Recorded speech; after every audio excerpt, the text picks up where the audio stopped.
मेरी झोपड़ी के भाग आज खुल जाएंगे, राम आएंगे। मेरी झोपड़ी के भाग।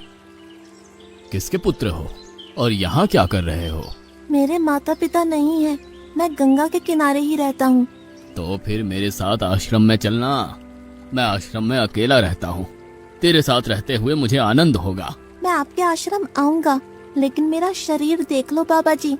मतलब क्या कहना चाहता है तू? और तेरा नाम क्या है? मेरा नाम अढ़ैया है। अढ़ैया? ऐसा नाम तो इस प्रदेश में नहीं पाया जाता। इसमें कोई प्रदेश से मतलब नहीं है। इस उम्र में मैं 2.5 किलो की बाटी अकेला खाता हूँ और उसके साथ शाक भाजी, दाल, चावल, मिठाई ये सब अलग से खाता हूँ। इसी कारण लोग मुझे अढ़ैया कहते हैं।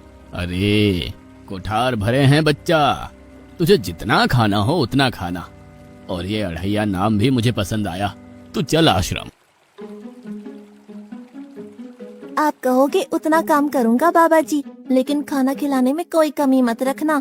2.5 किलो की बाटी तो चाहिए ही मुझे, फिर खुराकी बढ़े तो कुछ कह नहीं सकता। अरे भाई, तू खाना जितना खाना हो उतना। तो चल, ये हमारा आश्रम है, यहाँ तुझे जितना खाना हो उतना खाना। लेकिन हमारे आश्रम का एक नियम है कि एकादशी के दिन उपवास होता है। मतलब उपवास में क्या करना होता है? उस दिन आश्रम में चूल्हा नहीं जलेगा, उस दिन भूखा ही रहना होता है। वो महीने में कितनी बार आती है? 2 बार, एक पूर्णिमा की एकादशी और दूसरी अमावस्या की। तो 2 दिन भूखा रहना पड़ेगा। हाँ। नमो नारायण, मैं जा रहा हूँ। पर क्यों? नहीं बाबा जी, एकादशी के उपवास करने पड़े ये मुझे पसंद नहीं है। पर 15 दिन में एक बार तो फल भर पेट खा लेना, दूध ज्यादा पी लेना। नहीं बाबा जी, बाटी तो चाहिए ही 2.5 किलो। पर आश्रम का नियम है। वो जो भी नियम हो, या तो नियम सुधारो या तो मुझे जाने दो। ठीक है, तू खाना, लेकिन आश्रम में चूल्हा नहीं जलेगा। मुझे बचपन से ही गरीबी ने कई कलाइयाँ सिखा दी हैं। मुझे रसोई बनाना आता है। तो फिर आटा सब्जी लेके आश्रम से दूर जंगल में जाके वहाँ रसोई बनाकर पा लेना। वैसे तू एकादशी करता तो मुझे आनंद होता, लेकिन तू समझता नहीं है। पर ठीक है, आश्रम में रसोई मत बनाना। ठीक है बाबा जी, एकादशी के दिन आप रसोई का सामान देना, मैं दूर जंगल में जाके रसोई बना के पा लूंगा। कल एकादशी है। हाँ बाबा जी, आप मुझे रसोई का सामान देना, मैं बाहर जाके खाऊंगा। आप यहाँ एकादशी करना। पर बेटा, अभी भी कह रहा हूँ, आश्रम के नियम का उल्लंघन मत कर। बाबा जी, तो फिर आप मुझे जाने दो।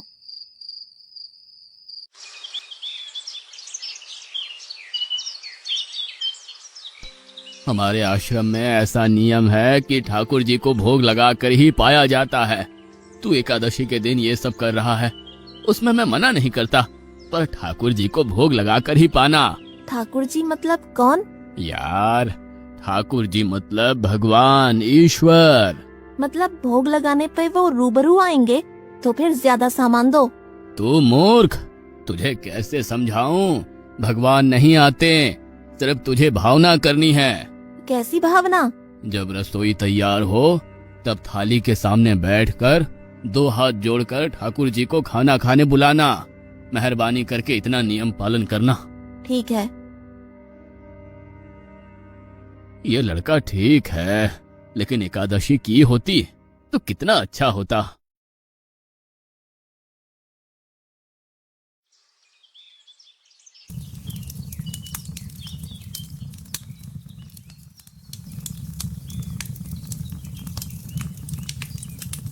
देव के ठाकुर, आप खाना खा लो।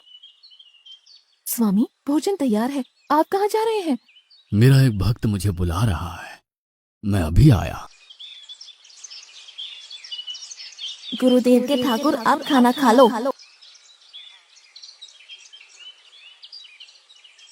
ओ भैया, आप कौन हैं? गुरुजी का ठाकुर हूँ। गुरुजी के ठाकुर? बाबा जी तो कहते थे ठाकुर जी नहीं आते, और आप आए। बाबा जी ने मुझे ठगा, और आपने भी ठाकुर। कुछ तो मर्यादा रखो ठाकुर, तुरंत दूसरे की बनाई रसोई पे टपक पड़े।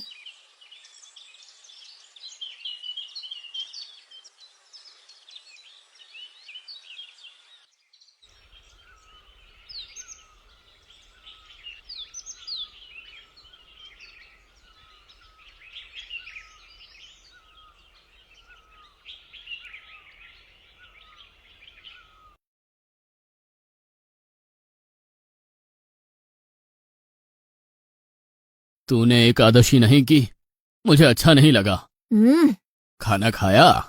क्या खाऊं? बाबा जी का ठुल्लू या